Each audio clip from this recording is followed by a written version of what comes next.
Hello students, today we are going to start chapter 12 of class 8 exponent and powers.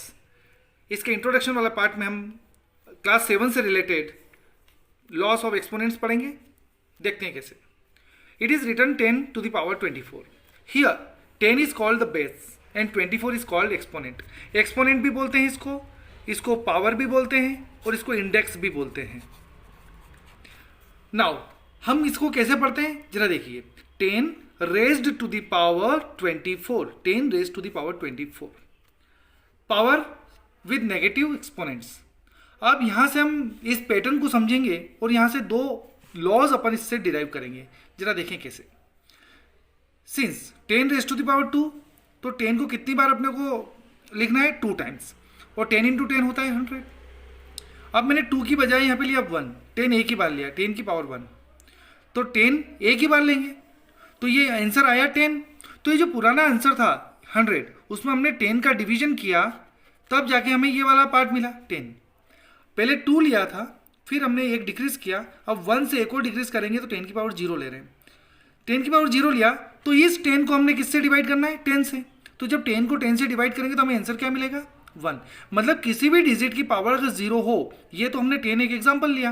अगर यहाँ पे x, y, z, 1 lakh 2 lakh कुछ भी हो, अगर पावर में 0 है तो उसका आंसर 1 आएगा बाय दिस पैटर्न. अब चलते हैं हम नेगेटिव की तरफ. 0 के बाद आता है -1. नंबर लाइन पे अपन देख सकते हैं. तो 10 की पावर -1. इसी पैटर्न को हम आगे बढ़ाए तो इस 1 को अब किससे डिवाइड करना पड़ेगा हमको? 10 से. तो आंसर होगा 1/10. और 1/10 को अपन क्या लिख सकते हैं? 1/10 की पावर 1. क्योंकि 10 की पावर -1 है, उसका आंसर 1/10 आया, तो उसको इस फॉर्म में लिखते हुए अपन ने लिख दिया 1/10 की पावर 1. अब हम -1 के बाद नंबर लाइन में देखते हैं तो -2 का नंबर आता है. तो इस 1/10 को हम किससे डिवाइड करेंगे? 10 से. तो 1/10 इज डिवाइडेड बाय 10. हमने रूल पता है, 1/10 डिवाइड को बनाएंगे अपन मल्टीप्लाई और इसको रेसिप्रोकेट करेंगे. तो ये हो जाएगा 1 1 ज़ा 1 और 10 कितनी बार है? 2 बार. तो देखो हमारा आंसर आया 10 की पावर 1/10 की पावर 2. मतलब अगर नेगेटिव पावर है किसी भी बेस की, तो उसको अगर पॉजिटिव करना है तो 1 को न्यूमरेटर में लिख के उसका बेस लिख के जो पावर नेगेटिव थी उसको पॉजिटिव करेंगे. ये भी अपना एक लॉ बना जो हम आगे डिस्कस करेंगे, या फिर यहीं पे लिख देते हैं. इस वाले पार्ट से x की पावर 0 बराबर बना 1. कोई भी नंबर हो उसकी पावर 0 होती है, उसका आंसर 1 आता है. और कोई भी नंबर हो, कोई भी बेस हो, अगर उसकी पावर नेगेटिव है तो उसको लिखने के लिए अगर पॉजिटिव बनाना है तो 1 न्यूमरेटर में लिखेंगे और जो नेगेटिव पावर है वो पॉजिटिव पावर हो जाएगी. There is no change in base. Now laws of exponents हमने पढ़ रखे हैं 7th क्लास में भी. x to the power m into x to the power n is equal to x की पावर m प्लस n. हम समझते हैं व्हेन बेसेस आर सेम और in between the product sign is there, means multiplication sign is there, then we will add the powers. ऐसा क्यों होता है उस पर नजर घुमाते हैं. 2 की पावर 3 हम एक एग्जांपल ले रहे हैं इंटू 2 की पावर 4. 2 को 3 बार रेज किया और 2 को 4 टाइम्स रेज किया एज इट इज क्वेश्चन. अब टोटल 3 एंड टोटल कितने हो गए? 4 5 6 7. तो 2 की पावर 7 इज आंसर. तो 2 की पावर 7 कैसे मिला हमें? जब 3 और 4 को जोड़ेंगे, तो 3 और 4 को जोड़ा पावर को तो 2 की पावर 7 आया. तो यहाँ से हमें एक फार्मूला मिला या लॉ मिला कि x to the power m into x to the power n is equal to x to the power m plus n. Similarly number 2, x to the power m divided by x to the power n is given, तो its value will be, base will be as it is and we will minus first power minus second power means m minus n. Example के through देखते हैं. हमने base 5 5 ले लिया, power 3 और 2 ले ली, तो 5 को 3 बार लिखा मल्टीप्लाई में, डिवाइड का अपॉन लगाया और 5 को 2 टाइम्स लिखा. 2 बार 5 से 2 बार 5 कट गया और बचा सिर्फ 5. और 5 को अपन 5 की पावर 1 लिख सकते हैं. तो क्या हम 3 में से 2 को माइनस करते हैं तो 1 मिलता है क्या? तो अब हमें इसको एक लॉ बना लेना है कि जब भी बेस सेम हो, बीच में डिवाइड हो, तो पावर को माइनस करना है. बेस सेम हो और बीच में मल्टीप्लाई हो तो पावर को प्लस करना है. Next number 3, x to the power m to the power n is equal to x to the power m into n. मैं हमेशा इसको ये याद करता हूँ, पावर की पावर हमेशा मल्टीप्लाई होती है.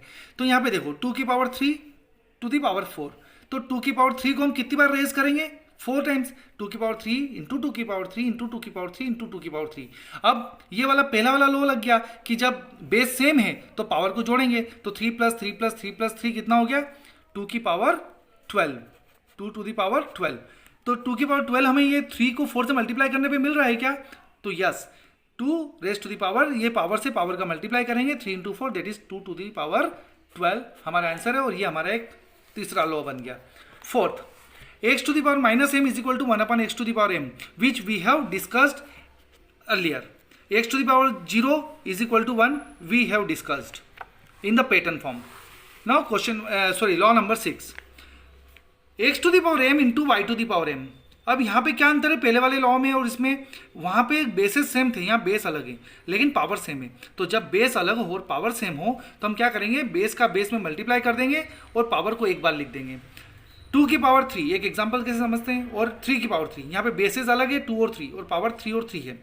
तो 2 इंटू 2 इंटू 2 और 3 को भी 3 इंटू 3 इंटू 3, 2 को मल्टीप्लाई किया तो 8 आया, 3 3 जा 9, 3 जा 27 आया। जब हमने इसका फाइनल आंसर निकाला तो आया 216।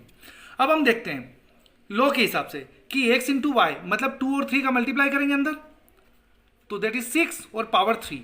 मतलब अगर हमने इसके फॉर्म में RHS के फॉर्म में देखा इसका, तो 2 हमने रखा इंटू 3 रखा अंदर, बेस को मल्टीप्लाई किया और पावर को एक बार लिखा, तो 6 टू द पावर 3 आया, दैट इज 216।